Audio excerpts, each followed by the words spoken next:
Many people believe in soulmates. That is, we believe that there is one special person who we're meant to be with and to spend the rest of our life with. But more than this, we believe that this person will be our perfect match in every way. We will be so perfectly aligned, in fact, that the relationship will be an effortless flow of joy and happiness and fulfillment.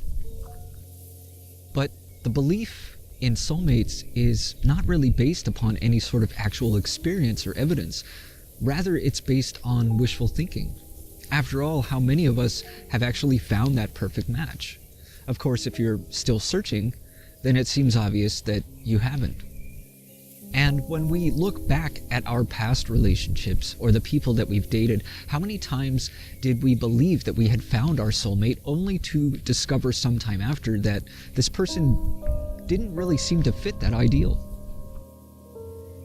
This is actually very common, and there have actually been studies which suggest that those who believe in soulmates are less likely to experience long-lasting, successful relationships.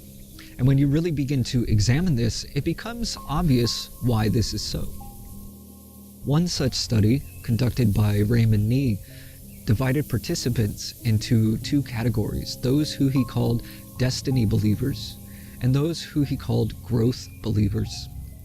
Destiny believers are those who believe that there is one special person that they are destined to be with, while growth believers, on the other hand, believe that there is no perfect ideal partner or relationship, but that relationships progress over time, requiring a certain degree of flexibility, cooperative effort, and personal growth.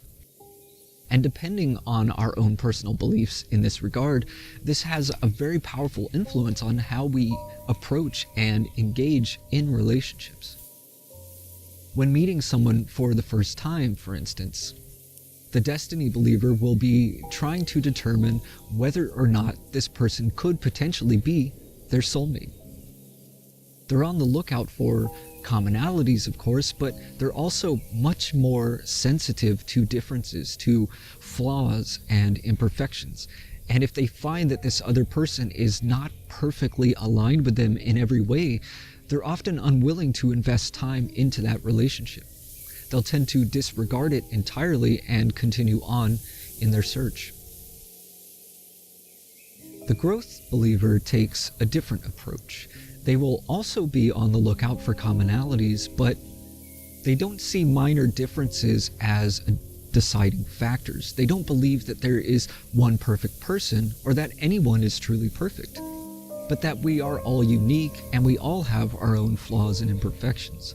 So, no matter how aligned another person may seem, there will naturally be some areas where we differ.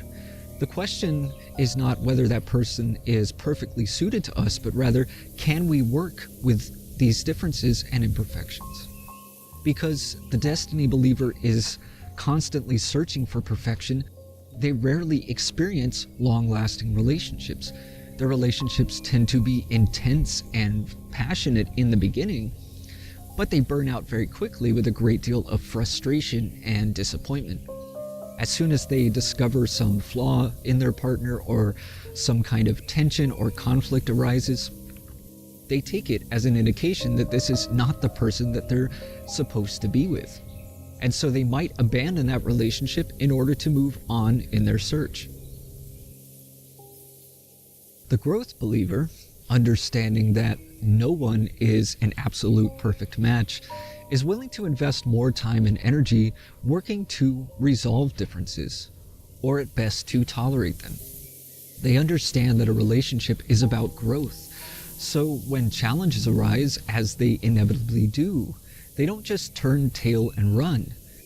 They explore constructive ways to deal with those challenges, to work together to resolve them, and to take personal responsibility for their own personal issues, which may be contributing to the challenges that arise. Perhaps one of the things that reinforces our belief in soulmates is that we notice couples who seem to be so well aligned, who seem to get along so smoothly and effortlessly, and who are deeply affectionate with one another even after many years of being together. But what is more likely is that these particular couples are growth believers. They've probably had their fair share of difficulties and probably still do at times. But what makes their relationship successful is that they don't see these challenges as reason to walk away. They invest themselves in resolving differences and overcoming challenges. They've learned how to work together. They're willing to be flexible, to make changes within themselves, and to see challenges as opportunities for personal growth. As long as we're searching for the perfect partner, we'll go on searching forever and inevitably wind up alone. But if we're willing to change our perspective on relationships to see them as opportunities for growth, then we're much more likely to find ourselves in a successful, lifelong partnership.